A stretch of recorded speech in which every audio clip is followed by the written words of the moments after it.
Welcome to this webinar hosted by Hāpara, entitled EduProtocols to Improve Student Learning, Outcomes, and Engagement. My name is Rich Dixon. I am joined by the amazing John Crippo. You can see some of both our titles and then contact info here. We're going to have a really fun session today, diving in and taking a look at how we can develop meaningful and relevant instructional practices and increase student engagement and deeper learning outcomes by breaking free from textbooks and worksheets, a passion area for both John and I. Did you just say that? I did. Maybe I'm going to get a cease and desist from some of the publishers. We love you all, publishers. I'm going to go ahead and stop sharing the screen there so we can focus on you and I. All right. Well, hey, let's get into a little bit more about who the heck we are, and we'll dive right into the important things. So again, my name is Rich Dixon. I'm the Senior Director of Innovative Learning here at Hāpara, and I'm really excited and passionate about being able to surface today protocols within the use of the classroom and the focus that John's going to bring to it. And you're probably wondering, who is John Crippo? Well, if you don't know, it's about time. I wonder who that is sometimes. Yeah. Exactly. It's about time that you and the rest of the world know who he is. He brings magic wherever he goes. And more concretely, he served as both a classroom teacher, he's been a school administrator, he helped launch brand new schools, including one that was PBL-based, project-based learning, another passion area of mine, and one-to-one. He's been a Google certified educator, a Microsoft certified educator, Apple distinguished educator. He's been, I think, was it a finalist or the winner of the EdTech Innovator Awards, if I remember right? I think I was an influencer. Influencer. Okay, even better yet. We'll put that one above. 1 year, but not since. Oh gosh. Well, I've been too busy influencing to be an influencer. Helping other people influence, which is great. All that to say is that we're really thankful to have John here. In addition to the expertise that I just outlined in that bio, he's a wonderful human being, and he is going to keep us moving quickly through a bunch of different content here in the time that we have together. And most importantly, make what we're going to be talking about practical, things that you can do in your classrooms, or if you're a school leader, bring into your school system to help improve the student learning experience. So with that, John, enough about us. Let's talk about EduProtocols. What in the world are they and why use them? Well, the best answer I can give you for using them is the stuff we're doing doesn't work. Yes. That's the best reason. If I can put that into perspective a little bit, I started off teaching was like a third career for me. I'd done a little coaching, and then I did some contracting, and then I did some computer business stuff, and my wife was a teacher. And I ended up, at that age when you're like 24 through 27, you're going to a wedding like every weekend. Oh, yeah. I got stuck with her assistant Soup at every wedding. We were the only two guys. And so over a series of 7 weddings, he recruited me. It's a great story. I didn't know that. Yeah. It's pretty funny. And then literally I just, in my head, I was like, I'm going to be a rock and roll teacher. I'm going to do everything backwards. And I had a head full of School of Rock and summer school with Mark Harmon. Yeah. And I said, for me, school, I liked school, but I didn't like education. Maybe I should say that the other way. I liked education. I liked learning, but I didn't like school. And so I decided to break through that. And it took me close to 7 years to really figure out how to not be just going workbook to workbook, and then having IEPs and meetings with parents, SSTs, oh, Jimmy hasn't done 20 assignments. Oh, okay, Jimmy, you can only do 10 because I don't want you to hate me. And then Jimmy, goes on and doesn't do that well next year either. So there's a cycle there. I was basically a 2.9 GPA student all the way through school. I went to Catholic school. I was a 2.9. I went to public high school. I was a 2.9. I went to Fresno City. Guess what? 2.9. And that really, I have a stack of report cards that say if John would apply himself, his grades would be much better. And at the time, I didn't realize that I just didn't like the game of school. I wasn't a grade grubber. Like, grades were not my thing. Yeah. I didn't go to any AP classes. I didn't know there were AP classes. I ended up in college only because I thought I'd like to keep playing football. And I can still very clearly remember signing up at Fresno City College with my roommate. I was astonished. This is how college stupid I was, Rich. I was astonished that there were some classes that were only Monday, Wednesday. I thought I was getting away with something like, hey, nobody notices. We were so college stupid, we thought college was 8 to 3, 5 days a week. Hmm. That's how stupid I was about college. Now, the fun part of the story starts in my junior year at Fresno State when I switched into advertising because I realized that business majors had to take stats, and I was terrified. So there were no stats in advertising. And we started doing projects. We started writing TV commercials. We started acting out TV commercials. We started writing radio ads, mocking up magazine ads, pretending to buy advertising. And guess what? Like immediately went to 4.0. And so 9 years later, when I ended up going into the classroom, I said, wow, that really worked for me. Why don't I be the kind of teacher that makes that work for kids? And so the real subtlety there is that we're also codependent. Most of us, by the time we're teachers, have had at least 16 years of formal education.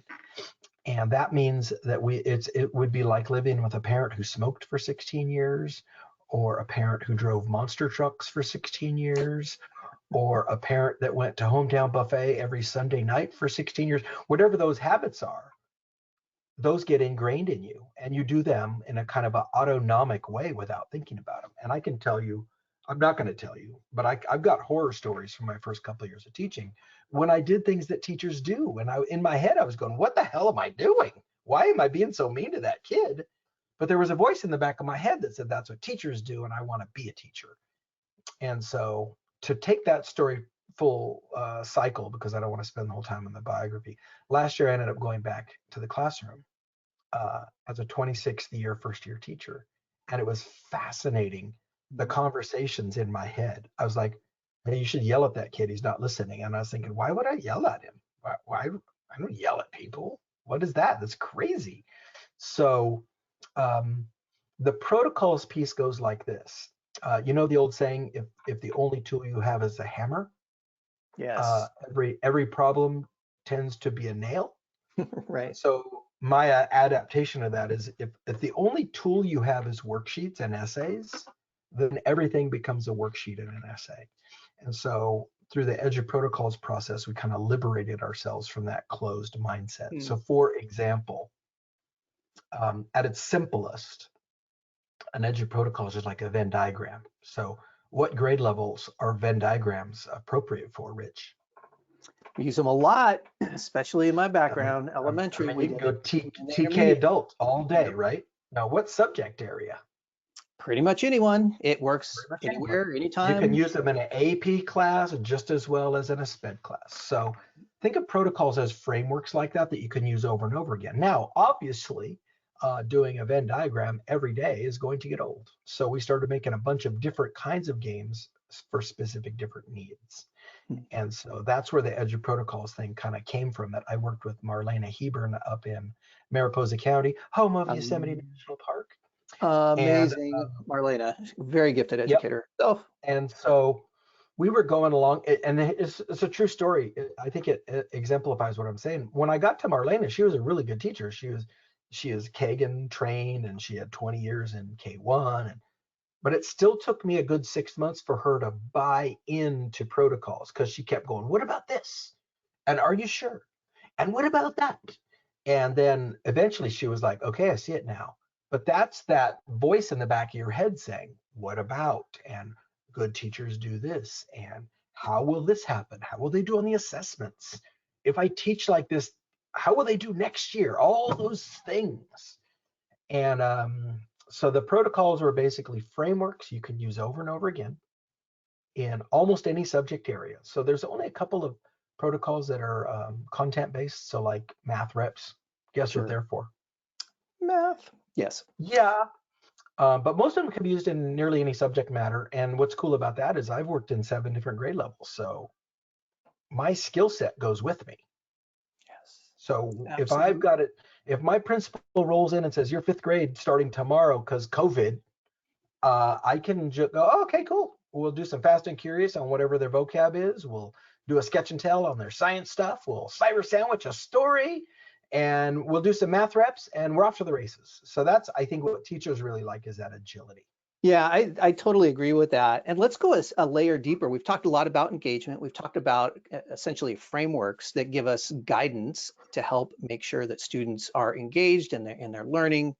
Before we go maybe into some of the deeper learning connections, and we'll define even what that phrase means perhaps later, can you walk us through one EduProtocol and a day in the life of a teacher that would use it so that we take it a step deeper Yeah. in terms of understanding?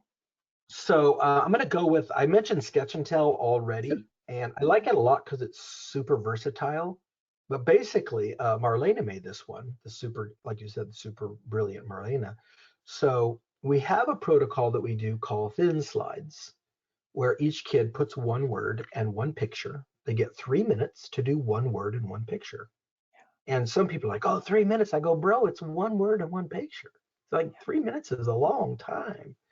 So imagine that we're teaching 4th grade and I want to teach my kids about parallel.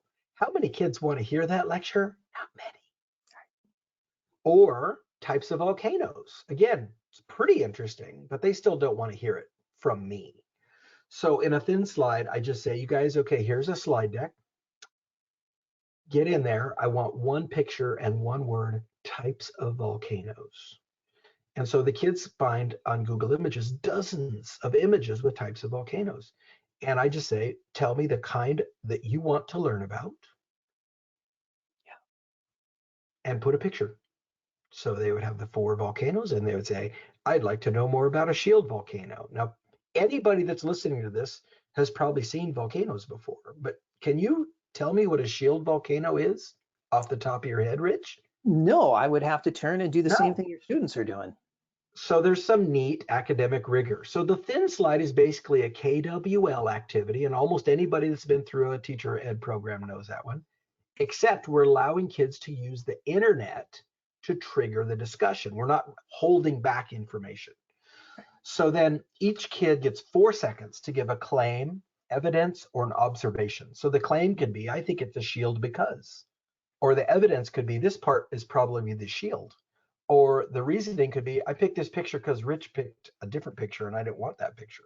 So anything in that, the kids present really quick. So that's cool, but there's not a lot of creation. It's really dropping a picture and a word. It's nice 4Cs wise because we get to hear everybody's input and we're working on a slide deck, right? It's not necessarily super high on critical thinking, but a lot of communication, a lot of collaboration, and a lot of creativity. And so then on the other end of the spectrum, we have sketch and tell. Now in sketch and tell, which tends to be more at the end of an activity, in a sketch and tell, you can't use Google Images at all. You have to use the drawing tools to model what you've learned. So imagine kids are doing a lesson on fractions. Model 3 fractions yourself. When you build a thing, what's your ownership level? It's much higher. I was going to say, Next, hey, we just learned about shield volcanoes. Construct one using the Google drawing tools and give me 3 facts about it. So the cognitive load is much higher, but it's in a very safe space and nobody's pictures look the same. And then after they draw the picture, they get about 2 minutes as a table group to share their pictures with everybody. Just flip your Chromebook around and talk. And then they type out their learning. So the prep is super low. All I got to do is go boom. There go the sketch and tell slides. You guys, we just worked on shield volcanoes. I want you to draw what the 3 important parts are. And then I want you to tell your friends. And then when you're done, I want you to type up what you guys all decided and go. So again, super low prep, super easy to grade because I'm going to grade them in real time by walking around. And when we go to do it tomorrow, it'll just be, we'll do one on fissures or slip strike faults. So cognitively, the kids know what the work product looks like. They're not wondering what does success look like. And I think that's one of the hidden pieces. They like, yes. They can finish it and go, dude, this sketch and tell rocks. And they will know if they did a good job. So I think there's a huge metacognitive piece. So that's Yeah, I just a think that's quick run. Yeah, that's a great set of examples there. And what I'm hearing inside of that, of course, is some critical thinking, communication, some collaboration, some creativity, the four Decisions. C's that you mentioned earlier, but just to pull that out and surface that. And I think that's important. Those are all transferable skills, which I think matches really well with a framework like what you're talking about that can be applied to any subject. So for those of you that might come in after we started, we're just getting a real handle on kind of what protocols are. Okay, so John, we talked a little bit about kind of what it is. You gave us an example. You talked about aspects of making it clear to the students what quality is. Let's dive in a little bit deeper. So how do or how might EduProtocols increase student learning outcomes? Well, first of all, what was great was I kind of put myself back in the lab last year. So when I went back to the classroom, the group of kids that I adopted as mine, uh, my principal gave them to me, were 9% passing in math. At the end of the year, they were 43 or 44% passing in math. So we're seeing dramatic growth. We were around 35% passing in language arts. At the end of the year, we're closer to 60, probably like 57. We're seeing dramatic growth. And I don't think the recipe is that complex, Rich, once you get your head clear. Ready for this? I'm going to make a statement. Go for it. If kids are sincerely trying every day, they have to grow. Think about that. Now, I'm just going to stop And you because I know there's probably some folks that are going to watch this or are watching this that might say, wait, there's not exactly causality between those two statements. So connect the dots, please. I'm going to disagree. If you're working, I can imagine some pushback. So please. Well, the other missing portion of that little quotable is with feedback.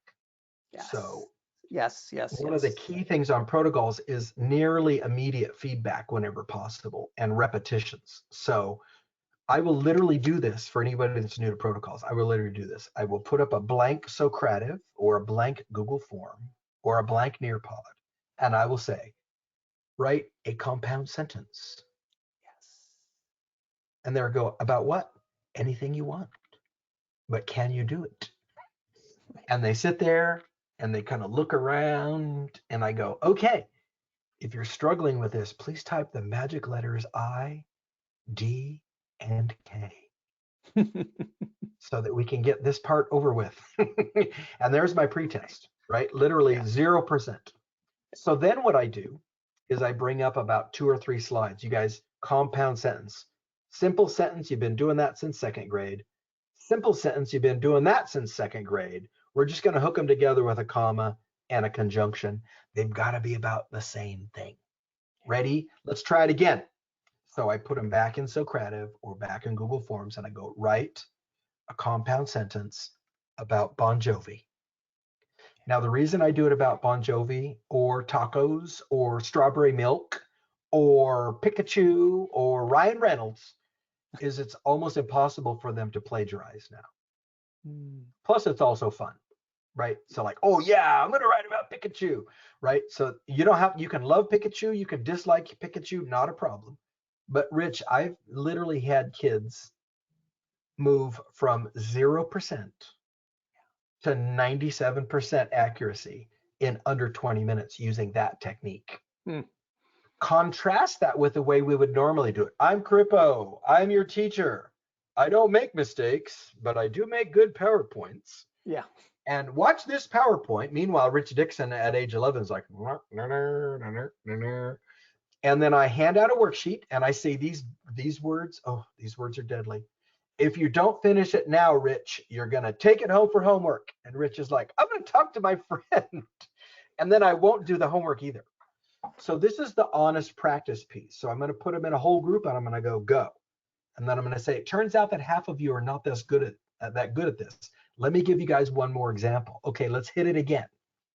And it's amazing. Any grade level I've ever done, the growth is just crazy. I've done this at 146 classrooms this year so far as a demonstration teacher. So I can literally walk into a TK class or a high school class and it's like clockwork. And that's where I go back to. If they're honestly trying and getting real feedback, they have to grow. These are the same exact kids that do travel soccer, swim club, travel volleyball, motocross. They're fine everywhere but school. And the difference is they're trying to get better and they get immediate feedback. And that's what's missing in school. I absolutely deeply agree with that. I think that feedback portion is so great. Even allowing students not only to learn how to receive, because they receive that all the time at school, but to be able to provide that both backwards, I think, to educators at times in terms of formative feedback, but also peer-to-peer as well. And so can you maybe address opportunities for EduProtocols to be able to help increase peer-to-peer feedback? Oh, yeah. That's easy. 2-to-1, baby. I'll put them into Blookit or Gimkit or WordWall, and I'll say, half of you need to put your computers away, work together. You know what happens automatically? Dude, no, that's not it. Dude, that one. All of a sudden, academic language is happening. That's right. But we also have specific activities like Iron Chef and Cyber Sandwich, where the kids have to work together. So in a Cyber Sandwich, you and I might read an article and then take some notes. And the note taking could be note and notice. It could be Wicker style. It doesn't matter what style of note taking. After we each take our notes on the article, we build a Venn diagram together out of our notes. You have to talk to people to be able to do that. And then the Socratic element of that happens after the reading and the Venn diagramming. So then I go through the whole class and I ask each kid some structured questions. And every group is going to answer. So there's no poker chips, there's no popsicle sticks. Everybody will bring something to the table. Now I scaffold it for them because they're little kids. Sure. And then at the end, they each write a paragraph about what they learned today. And it could be first person, third person, anecdotal. It could be, it's just a container. But you've got all the regimes going on. I'm reading for knowledge. I'm note taking. I'm summarizing. I'm comparing my notes. I'm discussing what happened. And then I'm synthesizing my learning. It's really slick. Yeah. And tomorrow, all we got to do is change the link and we have another Cyber Sandwich ready to roll. So that's like one example. Yeah, it's a great example because that's so flexible. Again, that's the whole point of these protocols. Yeah. Now, I want to circle back to a conversation you and I have had a couple times over the years, and that's specifically about the, if you will, going full circle, I think, to some of the comments you were making at the beginning of textbooks driving the instruction. And, you know, second half of the title for today's talk is really, in addition to the first part, is breaking free from textbooks and worksheets. So we've talked a bit about that. I think we can infer very clearly what you said, but let's tease that out. And do you want to talk a little bit about moving in this direction and kind of freeing ourselves, and sometimes what it takes to free ourselves from being driven by the textbook? Well, the first thing that happens when I tell people they don't need to use the textbook is in their brain, they imagine all their weekends evaporating. Yeah, right. They're like, oh my God, that sounds great, but I'm not doing it because I like being off and I'm not going to create lessons. Rich, last year when I was protocoling in my own classroom, I was lesson planning in about 20 minutes a week. And that's the beauty of the templates. I go like this. So what do we do for language arts this week? Hey, Lit Circles Plus. And we'll do a Latin roots. I'll find that I'm looking. Oh, there's my Latin roots. And then we'll do 8 parts. Monday, Wednesday, and Thursday. We'll do an Iron Chef on literary devices on Tuesday. Make the slides, 10 minutes, clink, clink, clink, clink. I'm planned out for the week. And that was for all subjects. So it made it really, really easy. So I think one of the first things people have to get their head around, their little voice in their head is saying, if I don't have a textbook, I'm going to lose a lot of time. The irony is you'll be able to plan with protocols faster than you do with the textbook. Here's my, this is for Lindsay right here. This is my textbook workbook impersonation. So here's John as a third-year teacher. Okay, we got to do indirect objects next week. Let's see, I'm gonna need that workbook for the regular kids. We need the GATE workbook. I'm gonna need the supplemental A for my ELs. I'm gonna need a supplemental B for my other ELs. I'm gonna need something for my, I'm gonna need an extension activity. Dude, I was 10 workbooks in for a 20-minute assignment.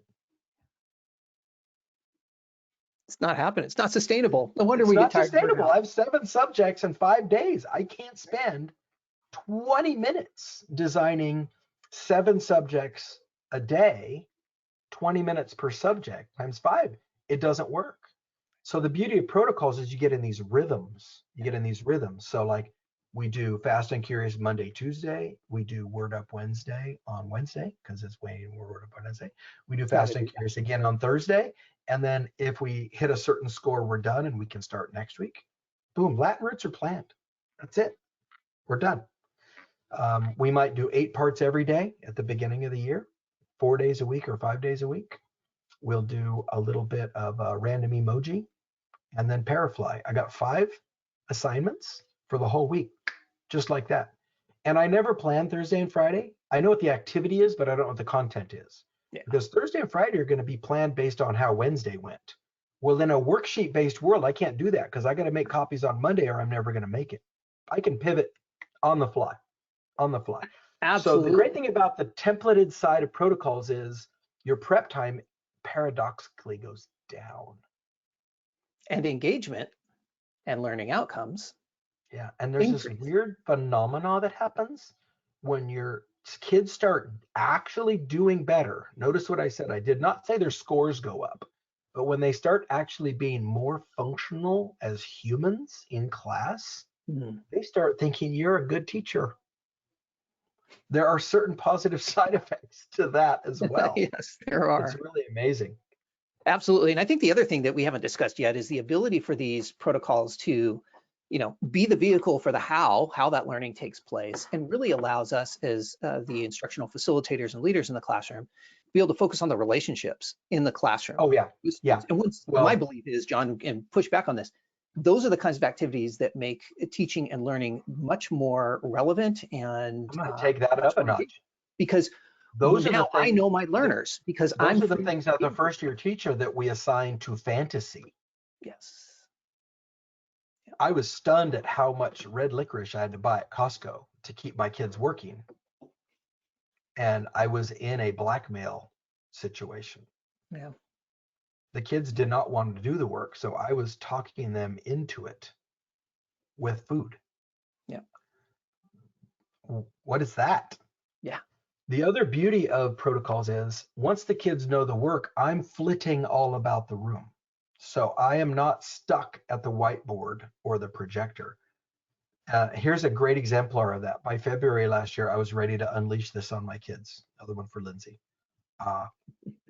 I lined out an Iron Chef with my expo marker. Here's our Iron Chef. We're going to do an Iron Chef on NASA. Here's your 5 subjects, 4-minute teams. Let me know when you're formed. Okay, we're good. I go, okay, go. And they looked at me. And I was like, okay, go. And then they looked at me and they're like, well, you didn't put anything in Google Classroom. And I go, what do you want? And they go, well, aren't you sending us the slides? And I go, your mom doesn't work here. Make your own slides. And they went, oh, okay. And it was great. So the SEL piece of that was super cool because they built their own representation of that work. And so it had taken 20 or 30, maybe 40 reps to get there. But then it was like, go, you know what to do. It's like if you've ever been on a sports team that's ready to hit the playoffs, they don't need much coaching. Right. They know what a good practice looks and feels like. And they'll come up to the coach and say, I can't cover this guy man to man. We got to go zone. And a smart coach will listen to that guy. Yeah, absolutely. That's a great example. Well, let's dive into another adjacent topic, which is EduProtocols as a means of assessment. And I'm using the term broadly. We could talk formative. We could talk about the Michael Wolfgang Niehoff. Is that correct? Yeah, I believe. I didn't know it was Wolfgang. Oh yeah, he's Wolfgang. Yeah, that's true. All right. Pre Van Halen, he was Wolfgang. So yeah. So Mike and I were talking at the high school that we got to start, and one day he just said this, and he said, shouldn't the assessment be what we do every day? Shouldn't the assessment just be the same thing we do every day? How many people want a job where you do, let's say you're working at Krispy Kreme and you're in charge of icing. Yeah. But then they go, hey, it's time for your assessment. You're running the mixer. How's that going to go? Right. It's not going to be smooth. Not nice. So another thing that's great about protocols, I don't think I talked about Iron Chef, but imagine this. An Iron Chef is a good old jigsaw. Notice how a lot of our stuff is based on KWL, think, pair, share. What we've done is just upped the bar and gently infused technology. So imagine a jigsaw. Each kid gets one slide. There's 5 slides. They work in a team. Each kid is basically doing a little scavenger hunt. They got to find 4 facts, a picture, and then do a secret ingredient, which is something that exemplifies what they're working on. So, Rich, when I went to do my assessments, guess what happened? We're gonna do a solo Iron Chef, and the kids are like, "Oh, that's cool!" I'm like, "You guys are idiots. You're gonna instead of 1 slide, you're gonna do 5. So what's better?" But the point was, I gave them, like, for early man, domestication, stone tools, agricultural trap, AFAR triangle, hunter-gatherers. Those are your 5 slides. Open Google, hit it. And so they each grabbed 5 or 6 facts, a picture that exemplified. Their secret ingredient was something like, which animal would you domesticate, and give your reasoning, right? And in 1 hour, they had busted it out. We came back to class the next day. I let them share it in table groups, and we had a final. Yeah. It was done. In math reps, it's even easier. In math reps, you just go like this: pick your own number, go. I'm not helping. Final is made. And so if as long as you can say, well, the number has to be bigger than 100 or smaller than 2 million, right? But basically, they're going to quietly execute the task with a high degree of mastery. And this is the part this is the teacher voice. But what if they all get A's? Why not? Exactly. What's wrong with that? If I had a Isn't football that the goal? team, Success for all? yeah. An A. So we've got to let the bell curve thing go. And that's one more thing. If anybody's saying, like, John, this is interesting, but I don't know about all this, read The End of Average by Todd Rose. The teacher voice in the back of your head that says, I need a bell curve, is based on Victorian racist thinking. I was just going to say, you go back and you look at the history of that, it is not exactly it's the most equitable education practice. So. No, it was built so that professors in college could tell people, you're not Oxford material. Well, that environment is gone. Right. If you're not sure, ask Steve Jobs where it went.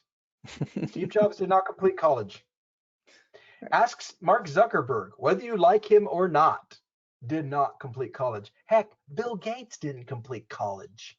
How about Jeff Bezos? Was Jeff Bezos like magna cum laude? I don't think so. I'm suspecting Elon Musk was a troublesome college student. Just a guess. So the people that are really doing things are not the people that sit quietly and crank out 1,120 words for the 1,100 word essay.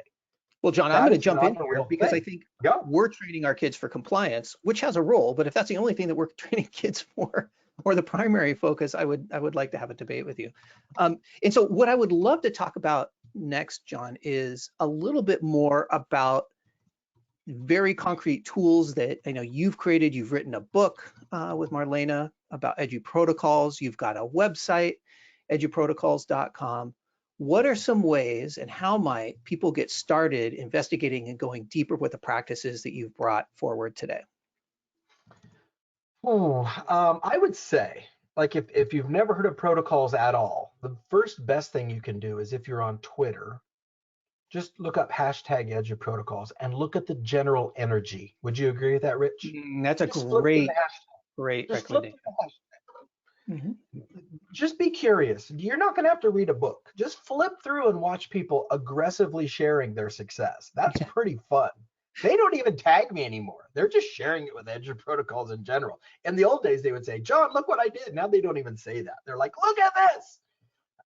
If you're on TikTok, hopefully you are. I think 7 billion likes by teachers is a good reason.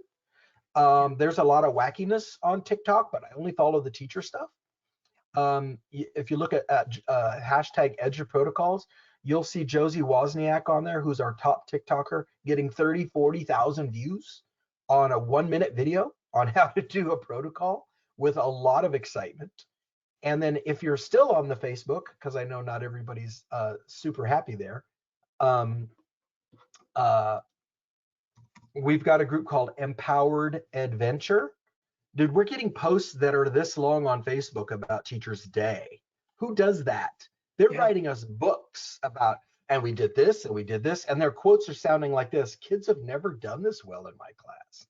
Kids, this is the quote of the week, Rich. Kids were angry to leave second period because we were having such a good time.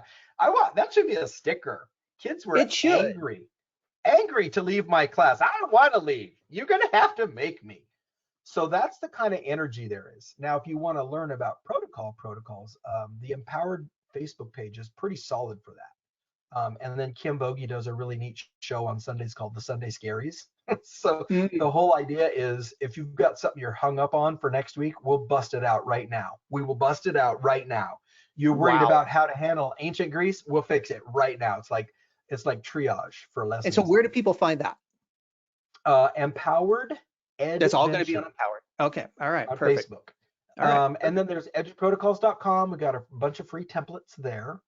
And then if you want, I'm not here to sell books. That's been my favorite thing about doing a book with Dave Burgess. Their publishing costs are so affordable. I give away books like crazy. I probably give away 30 a month. I love giving books away. So book one is really good in just of getting the mind space and head space. Marlena's introductory paragraph is basically about what she had one of her kids pass away. And Marlena had a big moment when she showed up at the funeral and saw creative activities he had done in her class. And she noticed there were 0 worksheets. And she said, that's probably a thing. Things he had painted, things he had written about his own ideas, things that were his, that he owned, were cherished by the family. There were no math facts at the funeral, none. There were no how to tell time worksheets. There were no acrostic poems. It was the real stuff that he had really made. And for her, that was a real epiphany. She's like, wait a minute. That's not what people remember. So she started switching her career around to doing things that were impactful to young humans.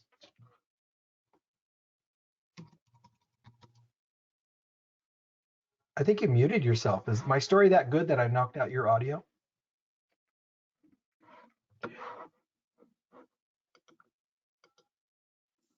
I think it sounds okay. I hear you again. I'm back. All right, great. We're back.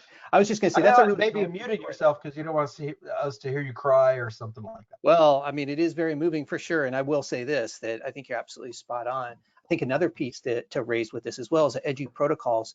In a time where many of us as educators are burned out and we've had so many things thrown at us, can really invigorate and make our jobs, selfishly, if you will, exciting, which I think translates over, obviously, to students and those that we serve.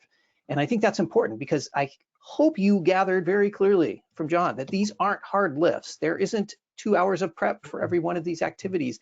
And when you start to get these ingrained and kind of part of your flow, guess what? There's really not much prep on that. So it's really liberating. Well, think about this. Administrators all across the United States use these words. What does the data tell us? I'm going to tell you what the data tells me, Rich. Over the last 50 years, NAEP says we're not growing. Right. Over the last 5 years, pre-dating COVID, the California state test had negligible growth, like 1 point. You know what the data is telling me? It's time to invest in people and stop investing in academics. What's the data about student depression tell us? What's the data about teacher burnout tell us? You can't just look at one piece of the data. The data is telling us that we're putting all of our chips into the wrong thing. So to use like a football metaphor, how much money do you want to spend on a kicker? Because if your kicker's making it, you wouldn't buy a kicker that's 4 times more expensive, right? So we've got to look at the wholeness. We're educating human children. And I think it's very possible that using the methods that we're using, which is what Sonny Magana calls the tell and practice model. I'm going to tell you stuff, and then you're going to fill out worksheets to verify that you listened. I'm going to say we've gotten as far as we can. We've perfected the tell and practice model. Absolutely. So my take is let's start working on something else. Absolutely. And John, I'm going to riff off of you. I've heard you say something along these lines and improve what I'm going to say. I think if I remember correctly, you posed a question, a rhetorical question once to a bunch of us at a superintendent's meeting, where you said, how many of your students, or which of your students gets to the end of the year and comes up to you in the hallway and says, hey, Mr. Corippo, guess what? I just finished every single page of my math textbook. They're None. going to come up and they're going to share with you what they learned, what they did with their hands. Maybe it was a project-based learning experience. Maybe it was the kinds of activities that are facilitated through EduProtocols. So I think that just kind of Or ties when's up, the I last think. time, if you're a teacher listening to this and you're not sure, when's the last time you went, let's say Rich taught third grade and I taught fourth. Hey, Rich, great job. I can tell you guys got through the whole book. When's the last time that ever happened? Right. Never. Never. Because getting through the whole book is not actually a thing. In fact, No. I actually learned the falseness of that through some math teacher friends, and they said, we'd rather have our kids know 100% of 60% Mm, than 60% of 100%. 100%, right. Yeah. Because that means everybody got a D, which means there was literally no mastery, which means it was a lost year. Mm. Such a great quote to kind of end our session on. And I'm going to show this in conclusion. This is where you can get a hold of John, and you can see it on the screen here. His eduprotocols.com website is there as well.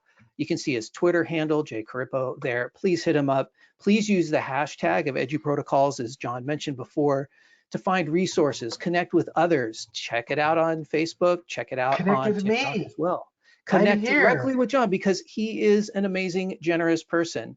And in conclusion, I want to thank all of you for attending as we took a look today at EduProtocols as a way to increase student engagement and outcomes and start ditching the textbook and dependency wholly on textbooks and worksheets so that we can have more authentic learning experiences fostered in our classrooms so that our students are best served. With that, I want to thank you again. My name is Rich Dixon. And if you would like to speak with us at Hāpara about how we can equip you, your classroom, or if you're a school leader, your school, with the tools that get the heck out of the way, but facilitate the kinds of great learning that John and I were just talking about today, don't hesitate to reach out to me. You can hit me up at Twitter there as well directly, or at rich.dixon@hāpara.com. Thanks so much for your time. You're so welcome, and get out there and try some new things, folks. The research tells us that what we're doing isn't growing kids. So That's right. I'm here if you want to experiment. Thanks so much, John.